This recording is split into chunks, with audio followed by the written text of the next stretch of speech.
O ano é 1944, e nas vastas extensões do Oceano Pacífico, a maré da Segunda Guerra Mundial havia virado de forma decisiva. As forças americanas avançavam em uma campanha implacável de ilha em ilha, empurrando o Império do Japão para uma posição cada vez mais defensiva. Para o Japão, a sobrevivência dependia de suas linhas de suprimento marítimo, as artérias vitais que transportavam tropas, munições e recursos para suas guarnições espalhadas. Proteger essas rotas era uma questão de vida ou morte. No Mar do Sul da China, patrulhas de navios de guerra japoneses mantinham uma vigília constante, seus conveses repletos de homens cujos olhos eram a primeira e mais crucial linha de defesa. Para esses vigias, o perigo tinha formas e sons familiares. Eles estavam treinados para identificar a silhueta distante de um bombardeiro americano, para ouvir o zumbido crescente dos motores de um avião torpedeiro se aproximando em baixa altitude, ou para antecipar o uivo agudo de um caça em mergulho. Sua doutrina defensiva era reativa, construída sobre a detecção sensorial. Olhos, ouvidos e experiência de incontáveis batalhas formavam um escudo de alerta precoce que, embora não infalível, era a base de toda sua estratégia de combate. Acreditava-se que nenhum ataque poderia ocorrer sem um aviso, por mais breve que fosse. Em meio à monotonia das patrulhas sob um céu nublado, essa confiança em métodos testados pelo tempo criava uma perigosa sensação de normalidade, uma falsa segurança de que o inimigo, quando viesse, se anunciaria. Mas além do alcance de seus binóculos, muito além do horizonte visível, uma nova ameaça estava sendo preparada. Esta não era uma aeronave convencional, nem uma tática já conhecida. Era um predador diferente, um segredo alado desenvolvido nos laboratórios americanos, projetado especificamente para contornar as defesas tradicionais. Esta arma não precisava do rugido de motores potentes para cruzar os céus, ela planava. E não dependia dos olhos de um piloto para encontrar seu alvo, ela tinha sua própria forma de visão. Enquanto os vigias japoneses examinavam o céu em busca do inimigo que conheciam, um inimigo completamente novo se aproximava em silêncio absoluto, seguindo um caminho que nenhuma sentinela poderia prever. O momento do ataque quebrou todas as regras da guerra naval. Em um navio de escolta japonês, a rotina foi interrompida não por um alarme ou pelo som de canhões antiaéreos, mas por um impacto cataclísmico e inexplicável. Um clarão ofuscante rompeu no meio do casco, seguido pelo som ensurdecedor de aço se partindo. Uma coluna de água e fumaça negra subiu aos céus. O convés de aço tremeu com uma violência inédita, lançando homens e equipamentos ao chão. O caos foi instantâneo. Sirenes de emergência finalmente soaram, mas soaram tarde demais, um grito de reação a um golpe que já havia sido desferido. No convés e na ponte de comando, a confusão deu lugar ao pânico. Oficiais e marinheiros corriam para seus postos de combate, mas seus olhos encontravam apenas um céu vazio. Não havia o rastro de fumaça de um avião em retirada. Não havia o som de motores se afastando. O ataque viera do nada, como um raio em céu limpo. Os relatórios iniciais eram contraditórios e desesperados. Teria sido um submarino? Um torpedo lançado de uma distância impossível? Uma mina? Nenhuma explicação se encaixava nos fatos. O inimigo havia atingido o coração da frota sem ser visto, sem ser ouvido. Para os sobreviventes atordoados, parecia que haviam sido atacados por um fantasma. O mistério estava estabelecido, um novo tipo de guerra havia começado, e o Japão era seu primeiro alvo inconsciente. Para entender a origem dessa arma fantasma, é preciso recuar para o outro lado do conflito, para as salas de estratégia e os campos de aviação americanos. No final de 1944, a vitória dos Estados Unidos no Pacífico parecia matematicamente inevitável, mas o custo humano material para alcançá-la estava se tornando proibitivo. A campanha de ilha em ilha, embora bem-sucedida, revelava uma verdade brutal. Quanto mais perto do Japão as forças aliadas chegavam, mais fanática e densa se tornava a resistência. Cada quilômetro conquistado era pago com sangue de soldados e os destroços de equipamentos. No ar, esse dilema se manifestava de forma particularmente letal. Os alvos estratégicos que poderiam acelerar o fim da guerra, os navios de guerra da Marinha Imperial, os comboios de suprimentos e as instalações portuárias, estavam entre os mais bem defendidos do mundo. Atacar um navio de guerra japonês ou um porto fortificado era o equivalente a voar diretamente para um inferno de aço. As defesas antiaéreas japonesas haviam sido aprimoradas ao longo de anos de combate, criando uma cortina de fogo quase impenetrável. Cada navio de escolta e cada cruzador não era apenas um alvo, mas uma plataforma de armas móvel, equipada com uma variedade de canhões de grosso e pequeno calibre. Em terra, os portos eram cercados por baterias antiaéreas posicionadas para criar campos de tiro cruzados, projetados para abater qualquer aeronave que ousasse se aproximar. Para os pilotos americanos, isso significava enfrentar um céu saturado por projéteis traçantes e as nuvens escuras das explosões de flak, que podiam rasgar a fuselagem de um bombardeiro ou destruir o motor em uma fração de segundo. As estatísticas de perdas eram um lembrete constante da mortalidade de cada missão. As táticas convencionais de bombardeio apresentavam uma escolha difícil. O bombardeio de alta altitude, realizado por fortalezas voadoras como o B-29, oferecia maior segurança para as tripulações, mas sua precisão contra alvos móveis e relativamente pequenos como navios era extremamente limitada. Toneladas de bombas podiam ser lançadas, apenas para cair inofensivamente no oceano, enquanto as aeronaves ainda sofriam perdas para o fogo antiaéreo de longo alcance. A alternativa era o ataque de baixa altitude. Pilotos de bombardeiros de mergulho e torpedeiros precisavam descer diretamente na zona de morte, enfrentando a concentração máxima de fogo inimigo para terem uma chance de acertar o alvo. Eram missões que exigiam uma coragem extraordinária, mas que resultavam em taxas de baixas insustentáveis. Cada navio afundado custava um número alarmante de aviadores experientes e aeronaves valiosas. O alto comando americano enfrentava, portanto, uma equação estratégica complexa e sombria. A necessidade de cortar as linhas de suprimento japonesas era absoluta. Sem combustível, munição e reforços, as guarnições nas ilhas do Pacífico e o próprio Japão seriam estrangulados. No entanto, o método para alcançar esse objetivo estava esgotando seus próprios recursos a um ritmo perigoso. A questão fundamental que assombrava os planejadores de guerra não era se eles poderiam destruir esses alvos, mas como poderiam fazê-lo de forma eficiente e sustentável. Era preciso encontrar uma maneira de neutralizar o inimigo sem sacrificar um número inaceitável de pilotos e aeronaves em cada ataque. A solução não viria de um avião mais rápido ou de uma blindagem mais espessa, mas de uma mudança de paradigma fundamental na própria natureza do armamento aéreo.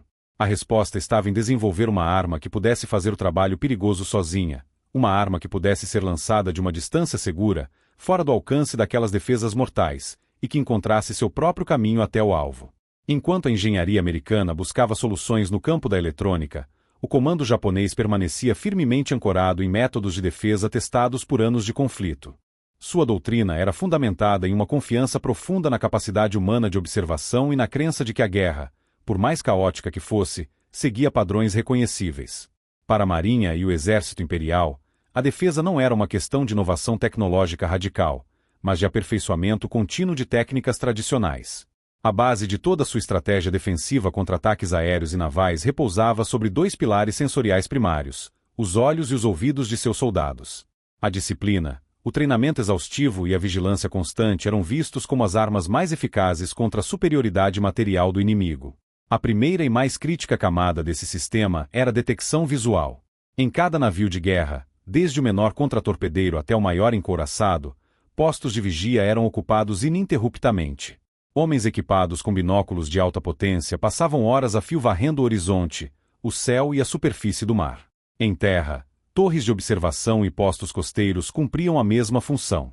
Esses homens eram treinados para identificar as silhuetas de aeronaves e navios inimigos a quilômetros de distância, distinguindo tipos e formações. A sua palavra era o gatilho para toda a cadeia de reação. Era o grito do vigia que soava o alarme geral, que enviava os artilheiros para seus postos e que lançava os caças de interceptação ao ar. Todo o aparato defensivo dependia da acuidade visual e da rapidez de um único observador. Complementando a visão, a detecção acústica formava a segunda camada de alerta. Postos de escuta, equipados com grandes localizadores sonoros, essencialmente enormes cornetas acústicas projetadas para captar e amplificar o som distante de motores de aeronaves, eram posicionados em locais estratégicos.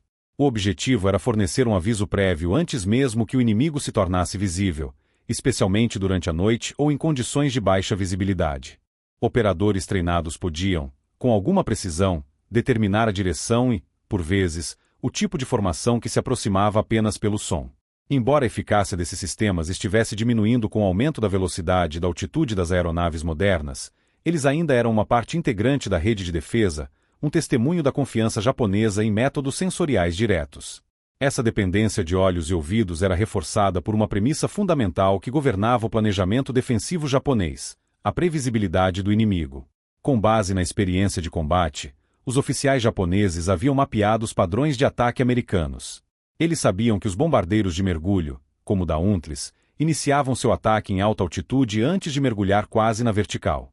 Sabiam que os aviões torpedeiros, como o Avenger, precisavam se aproximar em baixa altitude, de forma lenta e estável, para lançar suas armas. E sabiam que os bombardeiros pesados, como o B-17 ou o B-24, atacavam em formação e em altitude elevada. Cada uma dessas táticas possuía uma assinatura visual e sonora distinta. Consequentemente, as defesas eram organizadas para contra-atacar esses padrões específicos, com canhões antiaéreos calibrados para altitudes e velocidades esperadas e patrulhas de caças posicionadas para interceptar as rotas de aproximação mais prováveis. O sistema, em teoria, era lógico e havia funcionado por muito tempo. Ele transformava a defesa em um exercício de reação a estímulos conhecidos.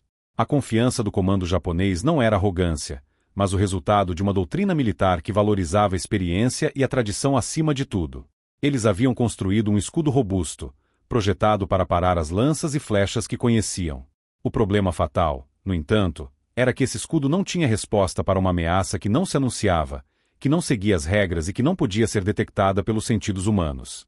Eles olhavam atentamente para o céu, preparados e confiantes, esperando o inimigo que estavam treinados para combater. Enquanto o Japão olhava para o céu, confiando nos sentidos humanos, os engenheiros americanos olhavam para as ondas de rádio. A resposta para o dilema de como atacar alvos fortemente defendidos sem incorrer em perdas proibitivas não estava em construir um avião mais rápido ou uma bomba com mais explosivos. A solução exigia uma mudança fundamental de pensamento. Criar uma arma que pudesse operar de forma autônoma, uma munição que pudesse, de fato, pensar por si mesma. Este novo conceito foi o resultado da fusão de duas tecnologias distintas, mas complementares, dando origem a uma solução verdadeiramente híbrida, diferente de tudo que já havia sido utilizado em combate. O primeiro componente dessa solução foi a bomba planadora. A ideia era simples em seu princípio. Em vez de uma bomba que caía balisticamente, seria desenvolvida uma munição com superfícies aerodinâmicas, como asas e estabilizadores. Uma vez lançada de uma aeronave em altitude, ela não cairia diretamente, mas planária por uma distância considerável, muito parecida com um planador sem motor. Esta característica por si só oferecia uma vantagem tática imensa. A aeronave-mãe poderia liberar a arma a muitos quilômetros do alvo, permanecendo bem fora do alcance letal da maioria das defesas antiaéreas. Além disso, a ausência de um motor tornava a aproximação da bomba quase completamente silenciosa, neutralizando sistemas de detecção acústica japoneses e eliminando um dos principais sinais de alerta de um ataque iminente. No entanto, as primeiras bombas planadoras ainda dependiam de um operador humano para guiá-las remotamente até o alvo, o que mantinha a aeronave de lançamento vulnerável durante o voo da munição. Era necessária uma peça final para tornar a arma verdadeiramente independente. Essa peça foi a aplicação da tecnologia de radar em uma escala miniaturizada. O radar já havia revolucionado a guerra, mas seu uso era predominantemente para detecção e alerta em grandes instalações ou em aeronaves de patrulha. O desafio era criar um sistema de radar completo, com transmissor e receptor, que fosse pequeno, leve e robusto o suficiente para ser instalado no nariz de uma bomba. O sistema desenvolvido para esta nova arma era do tipo homem ativo. Isso significava que a própria bomba emitia seus próprios pulsos de radar. Esses pulsos viajavam na velocidade da luz, atingiam um alvo, como o casco de metal de um navio, e retornavam como um eco.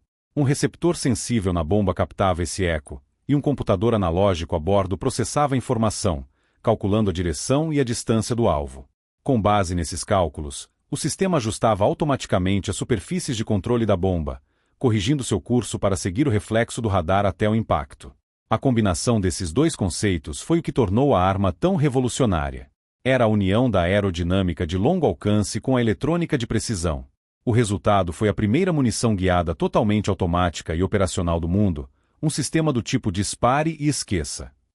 O piloto não precisava ver o alvo nem guiar a arma após o lançamento.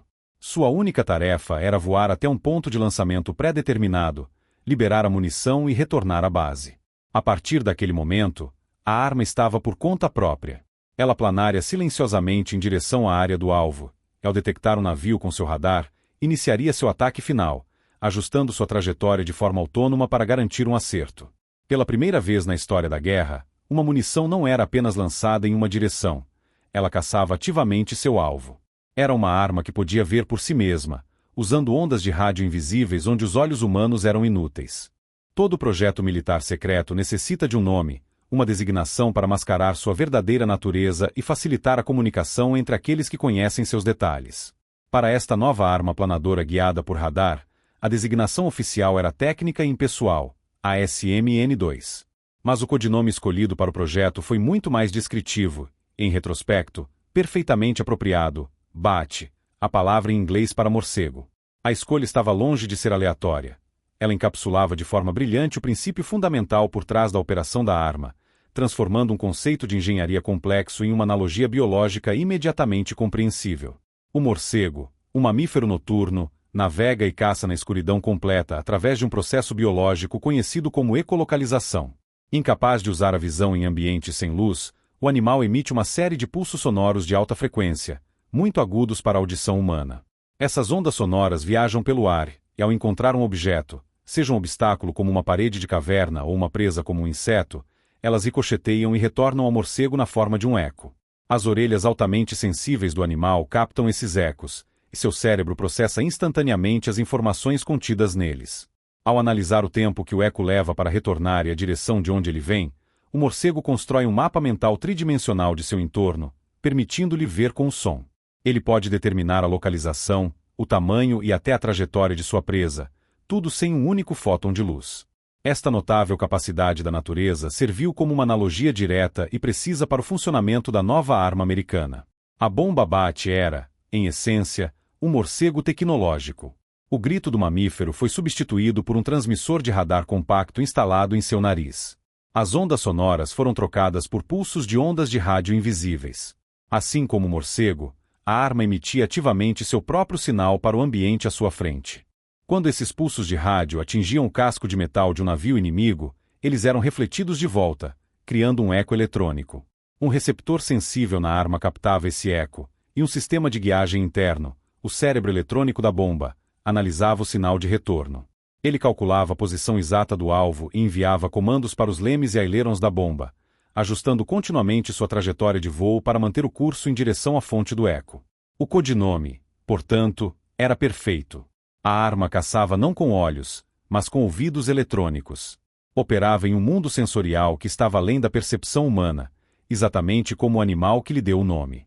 Assim como o morcego persegue um inseto em movimento na escuridão da noite, a BAT perseguia um navio em movimento no vasto oceano, muito além do alcance visual do piloto que a havia lançado. Ela seguia o eco do radar até o ponto de maior reflexão no alvo, que frequentemente correspondia à superestrutura ou à linha d'água, os pontos mais vulneráveis de uma embarcação. A analogia era tão forte que definia toda a filosofia operacional da arma. Um predador autônomo, silencioso e noturno, que usava uma forma invisível de energia para encontrar e atacar sua presa. O nome BAT não era apenas um rótulo. Era uma descrição funcional que explicava, de forma sucinta e genial, como a América havia criado uma arma que podia ver na escuridão da guerra. A introdução da bomba BAT não representou apenas uma evolução no armamento. Ela reescreveu por completo as regras do combate aéreo naval. A tática que ela permitia era tão revolucionária quanto a própria tecnologia, pois alterava a equação fundamental de risco e recompensa que havia definido os ataques a navios durante toda a guerra. O jogo, de fato, havia mudado, e a mudança começava muito antes de o alvo sequer suspeitar que estava em perigo. A nova doutrina era baseada em um princípio simples, mas devastador: o ataque à distância. A aeronave designada para transportar esta arma era tipicamente o PB-4Y-2 Privateer, uma versão naval de longo alcance do bombardeiro B-24 Liberato. Estes aviões eram plataformas robustas, capazes de carregar a pesada bomba BAT sob suas asas e operar por longos períodos sobre o oceano, tornando-os ideais para missões de interdição marítima. Uma missão de ataque com a BAT começava de forma radicalmente diferente de um bombardeio convencional. A tripulação do Privateer não precisava estabelecer contato visual com o comboio inimigo. Seu alvo inicial não era um navio específico, mas sim um ponto geográfico no mapa, uma coordenada calculada para posicionar a aeronave dentro do alcance efetivo da arma. Voando a uma altitude segura, geralmente entre 15.000 e 25.000 pés, o bombardeiro se aproximava da área do alvo. A uma distância de aproximadamente 32 quilômetros, ou 20 milhas náuticas, o momento crucial chegava. Nesta distância, a aeronave americana estava completamente fora do envelope defensivo da esmagadora maioria dos sistemas antiaéreos navais japoneses.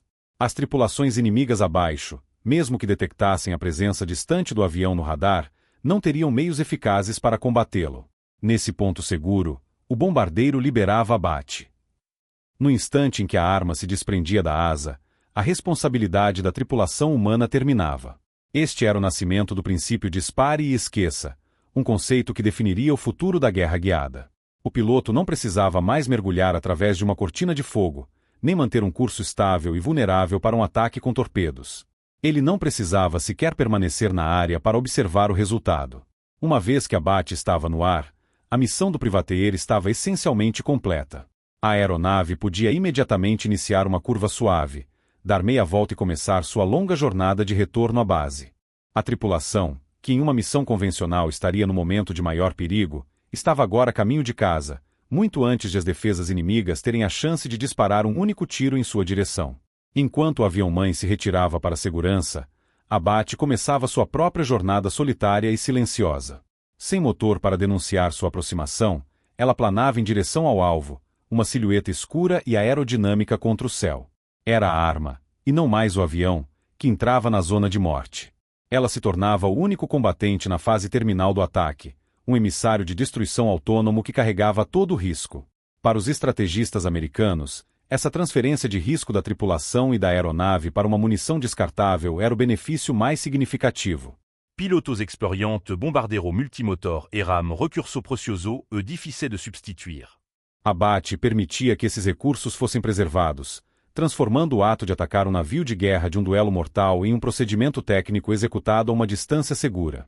A guerra naval nunca mais seria a mesma. Para os homens a bordo dos navios de escolta japoneses, a guerra havia se tornado uma rotina de vigilância exaustiva, pontuada por momentos de terror súbito. Contudo, naqueles momentos que antecederam o ataque, não havia terror, apenas a monotonia do oceano. No convés de um desses navios, um marinheiro em seu posto de vigia seguia o procedimento que lhe fora ensinado à exaustão. Seus olhos, auxiliados por binóculos pesados, varriam o horizonte em um arco lento e metódico. A tarefa era simples e repetitiva: procurar por qualquer anomalia, qualquer ponto escuro no céu que pudesse ser uma aeronave inimiga, qualquer rastro de periscópio na superfície da água. O céu estava parcialmente encoberto, com nuvens baixas que limitavam a visibilidade a longa distância, mas o setor imediato ao redor do comboio estava claro. Não havia nada. O ambiente sonoro era igualmente desprovido de ameaças. O som predominante era o do próprio navio, o zumbido baixo e constante de seus motores e o som rítmico da proa cortando as ondas. Acima disso, o único som externo era o do vento. Ele passava pela superestrutura, pelas antenas de rádio e pelos cabos de aço, produzindo um assobio constante e uniforme. Este era o som da normalidade no mar, o som da ausência de perigo. A tripulação estava treinada para reagir a sons específicos: o ronco distinto dos motores de um bombardeiro B-24, o zumbido agudo de um caça-Hellcat ou, o mais temido de todos, o uivo de um avião em um mergulho de ataque. Eram assinaturas acústicas que precediam a violência e que acionavam os alarmes e as equipes de artilharia. Mas naquele momento, o ar não carregava nenhum desses presságios. O vento soprava limpo, sem qualquer indício de motores hostis. Esta ausência de estímulos criava um paradoxo psicológico. Por um lado, a falta de ameaças visíveis ou audíveis era um alívio. Por outro, a doutrina militar japonesa, baseada na detecção sensorial, tornava essa calmaria uma forma de cegueira. Os defensores estavam preparados para um inimigo que se anunciasse. Eles esperavam ver o atacante antes de serem atacados. Esperavam ouvir sua aproximação. Toda sua estratégia defensiva, desde o posicionamento dos artilheiros até os planos de manobras evasivas, dependia de um aviso prévio, por mais breve que fosse. A calma, portanto, não era interpretada como segurança absoluta, mas simplesmente como ausência de um ataque iminente nos moldes conhecidos. Ninguém a bordo poderia conceber um ataque que não se encaixasse nesses padrões. Para o marinheiro no posto de vigia, o tempo se arrastava. Ele baixou os binóculos por um instante para descansar os olhos, sentindo o spray salgado do mar em seu rosto. Olhou para os outros navios do comboio, silhuetas cinzentas movendo-se em formação disciplinada. Tudo estava em ordem. A vida a bordo seguia seu ritmo regulado. Nos postos de artilharia, os homens estavam alertas, mas não em estado de combate. A prontidão era uma condição permanente, mas a tensão imediata não existia. Era um dia como tantos outros naquela fase da guerra, longo, cansativo e, até aquele momento, sem incidentes. O inimigo parecia distante, uma ameaça teórica confinada aos mapas dos oficiais na ponte de comando. A realidade tangível era apenas o vento, as ondas e o céu vazio. Era precisamente esta normalidade que tornava o que estava por vir tão incompreensível. A ameaça não estava se aproximando no horizonte visível, mas descendo de uma altitude elevada, em um planeio silencioso e sem motor. Ela não emitia som que o ouvido humano pudesse captar e sua silhueta era pequena demais para ser distinguida a longa distância, mesmo com os melhores equipamentos ópticos da época. A arma se aproximava como um fantasma, invisível e inaudível, explorando a falha fundamental na defesa japonesa, a crença de que todo predador faz barulho antes de atacar. No horizonte, o sussurro do vento continuava, inalterado. Não houve nenhum uivo de um avião em mergulho, nenhum alerta gritado pelos vigias, nenhuma sirene de alarme soando para preparar os homens. Era uma calma absoluta, uma calma mortal. E então, o impensável aconteceu. A rotina a bordo foi interrompida de forma instantânea e violenta. Sem qualquer aviso prévio, um clarão branco e ofuscante recortou a água ao lado do navio. Por uma fração de segundo, a luz foi tão intensa que superou o brilho do sol, gravando uma imagem fantasmagórica na retina dos homens que estavam no convés. Este clarão não foi seguido pelo som distante de uma explosão, mas foi simultâneo ao próprio impacto. Uma força invisível e maciça atingiu o casco da embarcação, um pouco abaixo da linha d'água. O som que se seguiu não foi o de uma bomba convencional, mas o ruído agudo e ensurdecedor de milhares de toneladas de aço sendo rasgadas como se fossem papel. A energia cinética da explosão se transferiu para toda a estrutura do navio. O convés de aço tremeu com uma violência que nenhum marinheiro a bordo jamais havia experimentado. A vibração não foi um simples tremor, foi um abalo sísmico que percorreu a embarcação da proa à popa, lançando homens de seus postos. Vigias foram arremessados de suas plataformas, e artilheiros foram jogados contra seus próprios canhões. Equipamentos que não estavam firmemente aparafusados se tornaram projéteis mortais, deslizando pelo convés em meio ao caos. Uma coluna de água, fumaça negra e destroços de metal foi projetada dezenas de metros no ar, antes de cair de volta sobre o navio em uma chuva de detritos perigosos. A embarcação adernou bruscamente para o lado atingido, o ângulo agudo fazendo com que a água começasse a invadir o convés principal. No interior do navio, o efeito foi ainda mais devastador. A onda de choque da explosão viajou pelos compartimentos, rompendo anteparas e destruindo sistemas vitais. Nos corredores estreitos, as luzes piscaram e se apagaram, mergulhando o interior em uma escuridão quase total, quebrada apenas pelas faíscas de circuitos elétricos rompidos e pelos focos de incêndios que começavam a surgir. Na casa de máquinas, tubulações de vapor se romperam, liberando jatos superaquecidos que tornavam o ambiente uma armadilha mortal. Finalmente, com um atraso de segundos que pareceu uma eternidade, os alarmes de emergência começaram a soar, seus sinos estridentes adicionando uma camada sonora ao pânico que já havia se instalado. Na ponte de comando, os oficiais foram jogados contra os instrumentos de navegação. Mapas, pranchetas e binóculos caíram no chão. O oficial comandante, recuperando o equilíbrio, gritou por relatórios de danos, mas as respostas que chegavam pelo sistema de comunicação interno eram fragmentadas e confusas. A pergunta que ecoava na mente de todos era a mesma, uma mistura de choque e incredulidade. Fomos atingidos. De onde veio o golpe? Os vigias sobreviventes não tinham nada a relatar. Os operadores de escuta não haviam detectado som algum. Os artilheiros antiaéreos, agora em seus postos, varriam o céu desesperadamente vazio. Não havia o rastro de fumaça de um avião se afastando, nem a silhueta de um submarino na superfície. O inimigo era invisível. A disciplina militar deu lugar a uma luta desesperada pela sobrevivência. Equipes de controle de danos corriam na escuridão, tentando conter as inundações e apagar os incêndios, mas a escala da destruição era avassaladora. O golpe havia sido cirúrgico e brutal, abrindo um rombo massivo no coração do navio. Para os homens a bordo, a lógica da guerra havia sido subvertida. Um ataque pressupunha um atacante, uma causa visível para um efeito tão catastrófico. Mas ali, no meio do mar do sul da China, eles enfrentavam apenas o efeito. O golpe havia chegado sem remetente, uma manifestação de força pura que parecia ter surgido do nada. Ninguém sabia a resposta para a pergunta mais fundamental, e essa ignorância era, em si, uma arma psicológica tão potente quanto o próprio explosivo. O inimigo não estava apenas além do horizonte, ele parecia operar em outra dimensão. Este era o segredo por trás do ataque fantasma, a resposta para o mistério que paralisava as tripulações japonesas. A eficácia da bomba Bat não residia apenas em sua tecnologia de guiagem, mas em seu perfil de voo único, Uma sequência de eventos cuidadosamente projetada que transformava uma simples munição em um predador autônomo. O processo começava no instante em que a arma era liberada da aeronave-mãe, a uma altitude de cruzeiro e a dezenas de quilômetros do alvo. Naquele momento, a BAT não era uma arma ativa, mas um planador sem propulsão, iniciando uma longa e silenciosa descida. Utilizando apenas sua energia potencial e seu desenho aerodinâmico, ela percorria uma distância considerável, convertendo altitude em alcance, tudo isso em completo silêncio, sem o ronco de motor para denunciar sua presença. Durante esta fase inicial de planeio, o sistema de guiagem da bomba permanecia dormente. Apenas quando se aproximava da área geral do alvo, a uma distância e altitude pré-calculadas, é que seu cérebro eletrônico despertava. O transmissor de radar em seu nariz ganhava vida, começando a emitir uma série de pulsos de rádio de alta frequência em um padrão de varredura à sua frente. A arma agora estava caçando ativamente, varrendo o oceano abaixo com seu feixe de energia invisível, em busca de um eco, de um sinal que indicasse a presença de um alvo. Para os navios inimigos, este processo era completamente imperceptível.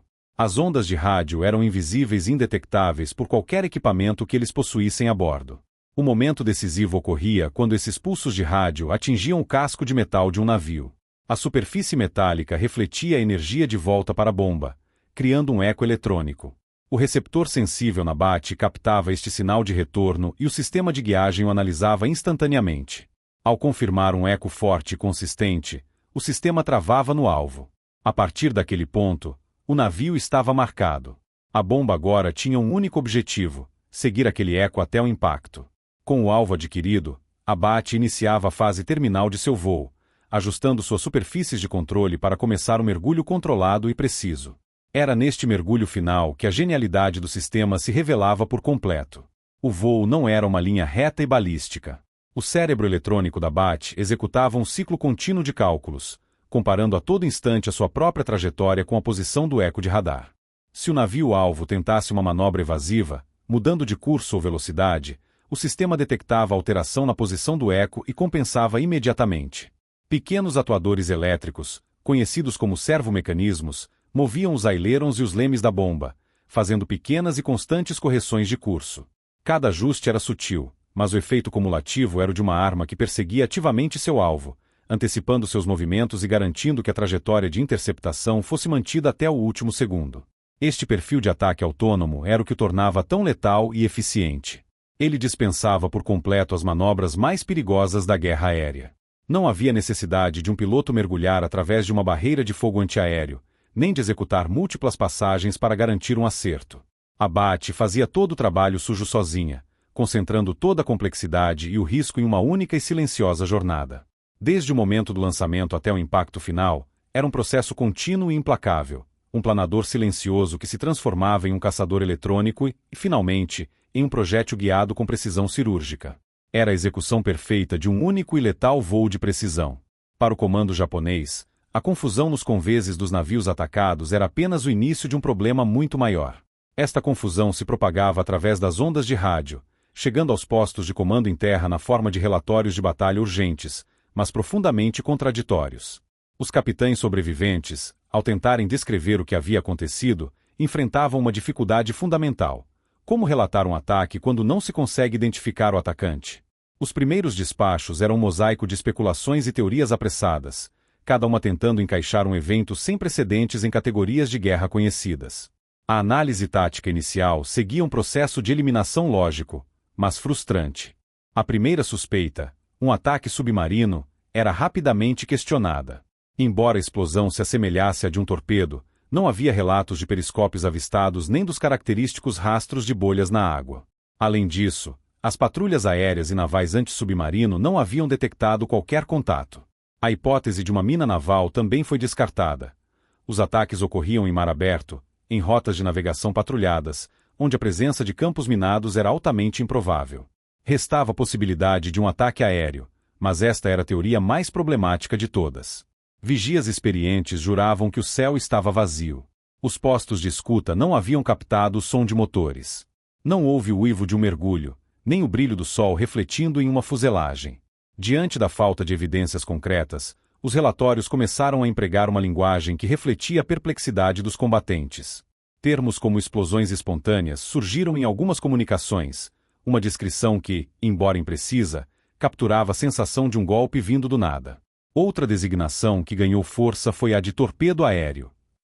Esta expressão era uma tentativa de conciliar os fatos contraditórios. O dano era lateral e massivo, como o de um torpedo, mas a ausência de um submarino sugeria que a arma teria vindo do ar. A ideia de um projétil aéreo que se comportava como uma arma naval era a que mais se aproximava da realidade, mas ainda assim não explicava como ele era lançado ou guiado sem que a aeronave-mãe fosse detectada. Para os analistas do Estado-Maior Imperial, esses relatórios eram um quebra-cabeça insolúvel. A falta de um padrão claro impedia a formulação de qualquer contramedida eficaz. Como defender uma frota contra uma arma cuja natureza, alcance e método de lançamento eram completamente desconhecidos? O aparato de defesa japonês, meticulosamente construído sobre a detecção visual e acústica, era inútil contra uma ameaça que não se anunciava. Os canhões antiaéreos permaneciam silenciosos porque não havia alvos para mirar. As patrulhas de caças não podiam interceptar um inimigo que nunca viam. A doutrina defensiva japonesa, baseada na reação a ameaças conhecidas, havia se tornado obsoleta da noite para o dia. O impacto psicológico foi tão profundo quanto o dano material. Lutar contra um fantasma era uma experiência profundamente desmoralizante. A coragem e a disciplina, pilares da cultura marcial japonesa, eram irrelevantes contra um inimigo que atacava com precisão impessoal de uma distância segura. A sensação de impotência começou a se espalhar pelas tripulações. O oceano, antes um campo de batalha compreensível, havia se tornado um lugar de perigo invisível e imprevisível. O inimigo agora podia atacar de além do horizonte. Este conceito, simples em sua formulação, representava uma mudança sísmica na guerra naval. Significava que não havia mais uma zona segura. Um navio podia ser atingido a qualquer momento, em qualquer lugar, sem o menor aviso. A guerra havia se tornado um exercício de espera passiva por um golpe inevitável e inexplicável. Aquele inimigo fantasma, no entanto, possuía uma capacidade de destruição muito real. O impacto da bomba Bat não deve ser medido pela quantidade total de navios afundados ao longo de toda a Guerra do Pacífico, mas sim pela precisão e pela natureza dos alvos que ela neutralizava. Enquanto campanhas de bombardeio em massa dependiam do volume para causar dano, a Bat operava com a lógica de um bisturi. Seus acertos, embora não fossem em números massivos quando comparados com a totalidade do conflito, foram cirúrgicos, direcionados a pontos vitais da máquina de guerra japonesa com uma eficiência que as táticas convencionais raramente conseguiam igualar. O fantasma tinha dentes de aço, e esses dentes foram cravados diretamente na espinha dorsal logística do Império. Em mapas estratégicos da época, as rotas de suprimento japonesas se estendiam como artérias vulneráveis através do mar da China Meridional e das águas costeiras do Japão. Por essas rotas fluía tudo que mantinha as guarnições distantes e a indústria doméstica funcionando: combustível para navios e aviões, munição para as tropas, alimentos e reforços. Cada navio de transporte ou petroleiro era um componente crítico nesse sistema. Eram precisamente estes alvos, as embarcações logísticas, que a Bat caçava com uma eficácia notável. Um único acerto bem-sucedido em um navio-tanque poderia privar um esquadrão aéreo de combustível por semanas. A destruição de um navio de transporte de munições significava que as baterias de artilharia em uma ilha sitiada permaneceriam silenciosas. Cada navio logístico afundado não representava apenas a perda de uma embarcação. Era uma sentença de isolamento e privação para milhares de soldados na linha de frente. Além dos navios de carga, a Bat provou ser particularmente eficaz contra os seus protetores, os navios de escolta. Contra torpedeiros e fragatas, projetados para serem ágeis e repletos de armamento antiaéreo, eram alvos notoriamente difíceis para bombardeiros convencionais. Eles podiam manobrar rapidamente para evitar bombas e criar uma densa cortina de fogo defensivo. Contudo, contra a Bat, essa agilidade era de pouca utilidade. A arma, guiando-se pelo reflexo do radar, ajustava seu curso em tempo real para interceptar o alvo em movimento. A neutralização de um único navio de escolta tinha um efeito multiplicador. Sem seu cão de guarda, o resto do comboio de navios de carga, mais lentos e vulneráveis, tornava-se presa fácil não apenas para ataques subsequentes com a Bat, mas também para submarinos americanos e outras aeronaves de patrulha que operavam na área. Paralisar a escolta era como quebrar o escudo que protegia a artéria. O resultado cumulativo desses ataques de precisão foi o aprofundamento de uma crise logística que já era severa. A campanha submarina americana já havia cobrado um preço terrível da marinha mercante japonesa, e os ataques aéreos convencionais continuavam a fustigar portos e comboios. A Bat não foi a única causa do colapso, mas agiu como um catalisador, Um novo tipo de pressão aplicada a um sistema que já estava perto do ponto de ruptura. Cada navio logístico afundado, cada escolta paralisada por um golpe vindo do nada, era mais um prego no caixão da cadeia de suprimentos japonesa. Era demonstração prática de uma nova doutrina de guerra, onde a inteligência e a precisão de uma única arma podiam ter um impacto estratégico desproporcional, quebrando a capacidade do inimigo de lutar ao cortar suas linhas de vida, uma por uma. A interdição marítima americana sobre o Japão apertou seu cerco de forma implacável. Esta não era uma estratégia nova. A campanha submarina dos Estados Unidos já vinha, há anos, sangrando a marinha mercante japonesa. Contudo, a introdução de armas como a BAT adicionou uma nova dimensão a este estrangulamento, uma camada de precisão e imprevisibilidade que acelerou um colapso já em andamento. A cadeia de suprimentos japonesa, já perigosamente frágil após anos de guerra de atrito, cedeu mais um elo vital. Cada navio afundado pela BAT não era apenas uma perda isolada. Era a ruptura de uma conexão crítica em um sistema logístico que operava no limite de sua capacidade. O efeito cascata dessa interrupção foi sentido em todos os níveis da máquina de guerra imperial, desde as ilhas mais distantes do Pacífico até o coração industrial do Japão. Nas frentes de batalha, o impacto foi direto e brutal. Guarnições japonesas entrincheiradas em ilhas remotas, já sofrendo com o isolamento, viram suas esperanças de reabastecimento diminuírem drasticamente. Os navios que transportavam munições, alimentos e reforços tornaram-se alvos prioritários, e a capacidade da BAT de neutralizar suas escoltas deixava esses transportes lentos e vulneráveis. O resultado, para o soldado japonês na linha de frente, foi uma realidade de escassez crescente. As rações foram cortadas, os suprimentos médicos se esgotaram e, o mais crítico de tudo, a munição tornou-se um recurso precioso a ser racionado. A eficácia de combate de unidades inteiras foi comprometida não pela falta de vontade de lutar, mas pela simples ausência dos meios materiais para fazê-lo. Canhões de artilharia permaneciam silenciosos por falta de projéteis, e soldados eram forçados a depender de cargas de baioneta desesperadas quando suas munições acabavam. Ao mesmo tempo, o estrangulamento atingia as ilhas natais do Japão com igual severidade.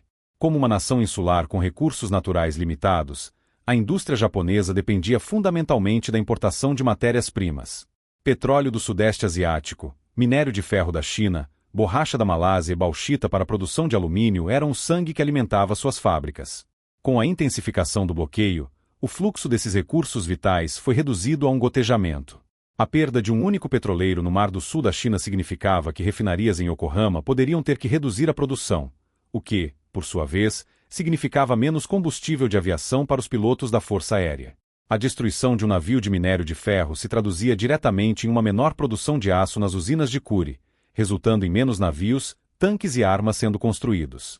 A arma BAT, por sua natureza cirúrgica, não ganhava a guerra sozinha, mas seu papel como acelerador do colapso foi inegável.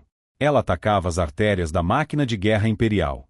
Enquanto os bombardeios estratégicos em massa visavam destruir as fábricas, a interdição marítima, aprimorada pela precisão da BAT, impedia que as matérias-primas chegassem a essas mesmas fábricas. Era um ataque em duas frentes à capacidade industrial do Japão. O resultado foi uma espiral descendente de produção e eficiência. A qualidade do equipamento militar japonês começou a declinar, pois os engenheiros foram forçados a usar materiais de qualidade inferior e a simplificar os projetos. A produção de aeronaves, navios e outros armamentos essenciais não apenas estagnou, mas começou a diminuir em um momento em que a necessidade era mais crítica do que nunca. O estrangulamento final não foi apenas militar, foi econômico e industrial, e cada ataque bem-sucedido da BAT apertava o nó um pouco mais. O dilema enfrentado pelo comando japonês transcendeu a tática e a estratégia, entrando no domínio do existencial.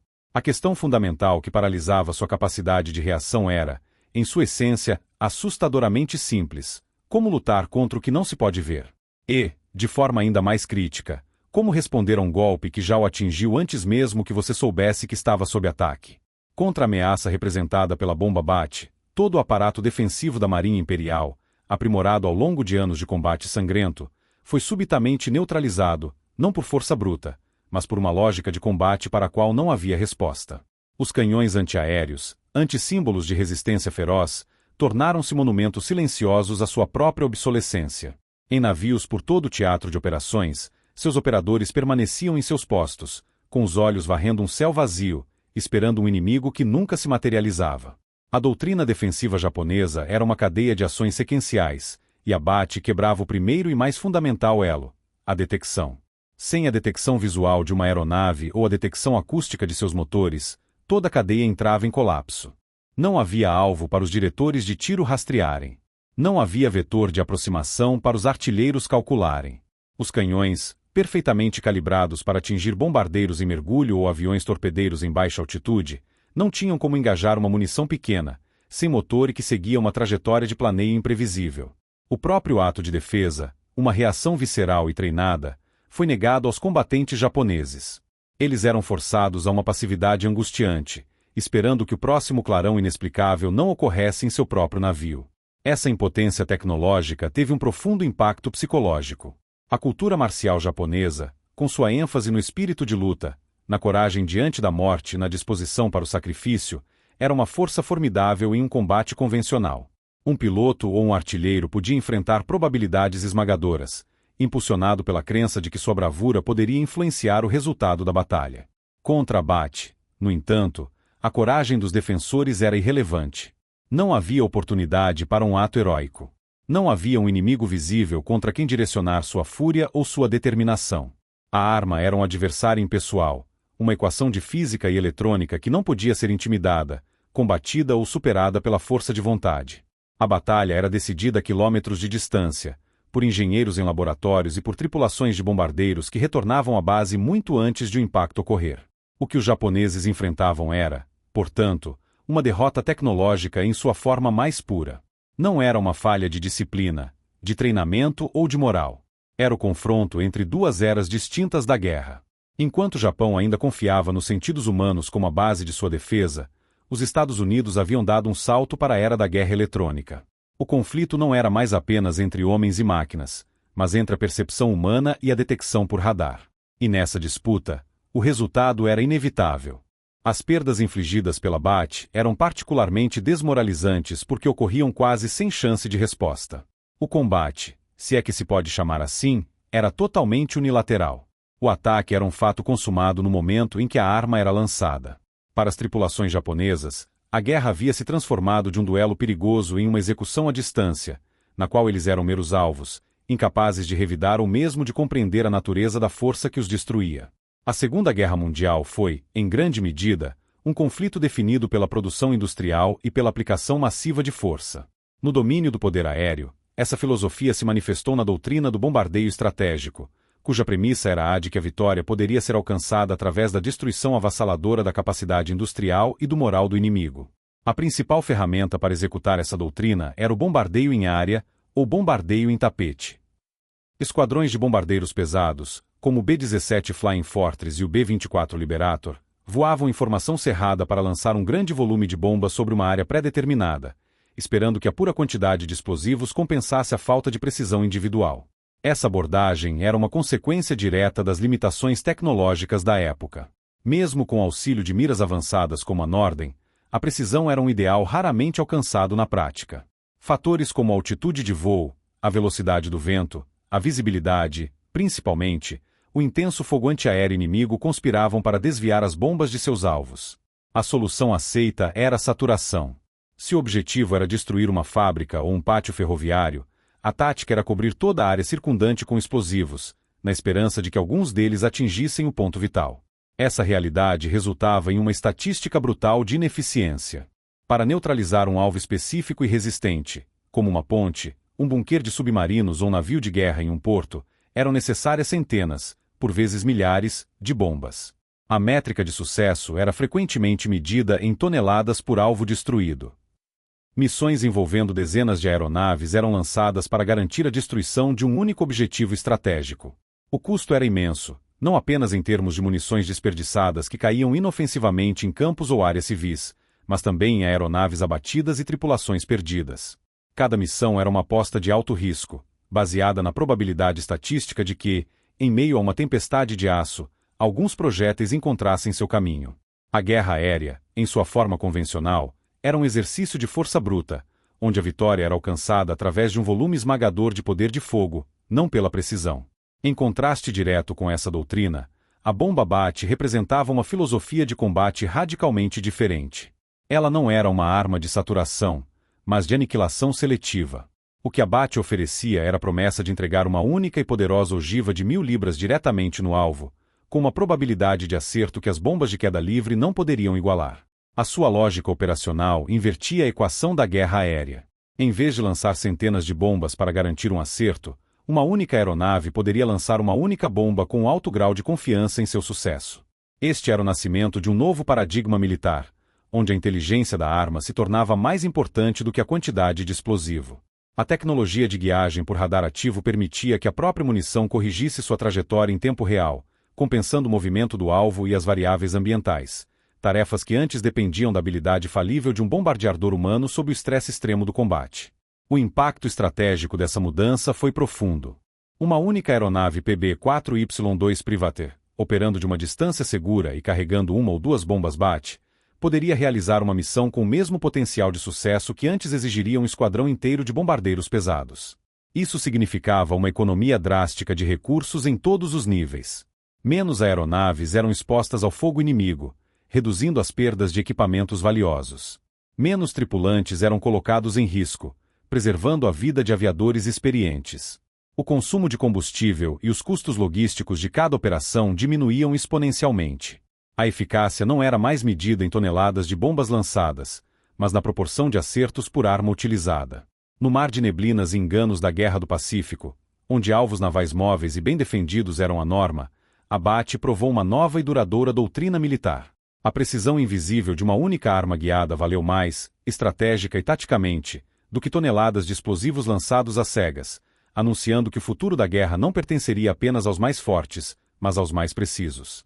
A bomba BAT foi implantada nos meses finais da Segunda Guerra Mundial, e seu uso operacional, embora significativo, foi limitado pelo término iminente do conflito. No entanto, sua importância histórica transcende em muito número de missões em que foi empregada. A BAT não foi apenas mais uma arma secreta em um arsenal de inovações. Ela foi um presságio, um ponto de inflexão tecnológico que marcou o fim de uma era da guerra e o início de outra. Sua verdadeira contribuição não foi medida apenas em navios afundados, mas na nova doutrina de combate que ela inaugurou. Pela primeira vez na história, uma munição totalmente autônoma, do tipo dispare e esqueça, foi utilizada com sucesso em combate. Este conceito, o de uma arma que podia caçar seu alvo sem qualquer intervenção humana após o lançamento, representou uma mudança fundamental na relação entre o combatente e o campo de batalha.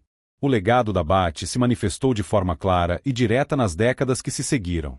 O princípio fundamental de um sistema de guiagem ativo, onde a própria munição ilumina seu alvo com energia e segue o reflexo, tornou-se a base para inúmeros sistemas de mísseis. A ideia de combate à distância, ou standoff, que a BAT tornou possível, evoluiu de uma tática revolucionária para um pilar central da estratégia militar moderna. A capacidade de atacar alvos de alto valor a partir de uma distância segura, minimizando o risco para pilotos e aeronaves, tornou-se o objetivo principal no desenvolvimento de armamentos aéreos. Mais profundamente, a BAT representou o momento em que a guerra eletrônica deixou de ser um campo de apoio, focado em detecção e comunicação, para se tornar uma força ofensiva direta. A batalha não era mais travada apenas no espectro visível e audível, mas também no espectro eletromagnético. Essa transição tecnológica, iniciada pela BAT, acelerou durante a Guerra Fria. Seus descendentes conceituais surgiram em formas cada vez mais sofisticadas. As primeiras bombas guiadas a laser, utilizadas na Guerra do Vietnã, seguiram a mesma lógica de precisão sobre saturação. Mais tarde, mísseis de cruzeiro como o Tomahawk, capazes de navegar autonomamente por centenas de quilômetros usando orientação por radar e mapeamento de terreno, levaram o princípio de ataque à distância a um nível global. Mísseis antitanque como o Eufire, que podem usar seus próprios radares ou seguir a designação de um laser para atingir um veículo blindado em movimento, são aplicação direta da mesma filosofia de dispare e esqueça em um campo de batalha terrestre. Cada bomba inteligente, cada míssil guiado que define a guerra moderna, carrega em seu DNA eletrônico os princípios testados pela primeira vez pela BAT nas águas do Pacífico. A BAT foi, portanto, mais do que uma arma secreta. Foi um vislumbre do futuro. Ela anteviu a era das armas inteligentes, dos combates travados por computadores e sensores, e da primazia da informação no campo de batalha. Ela demonstrou que a capacidade de processar dados em tempo real para guiar uma munição ao seu alvo era uma vantagem estratégica tão decisiva quanto a blindagem de um encouraçado ou a velocidade de um caça. Nas águas do Pacífico, em 1945, um morcego silencioso abriu suas asas e não apenas atingiu seus alvos, mas revelou o contorno do futuro da guerra, um futuro onde a precisão, a autonomia e a guerra eletrônica se tornariam os novos árbitros da vitória e da derrota.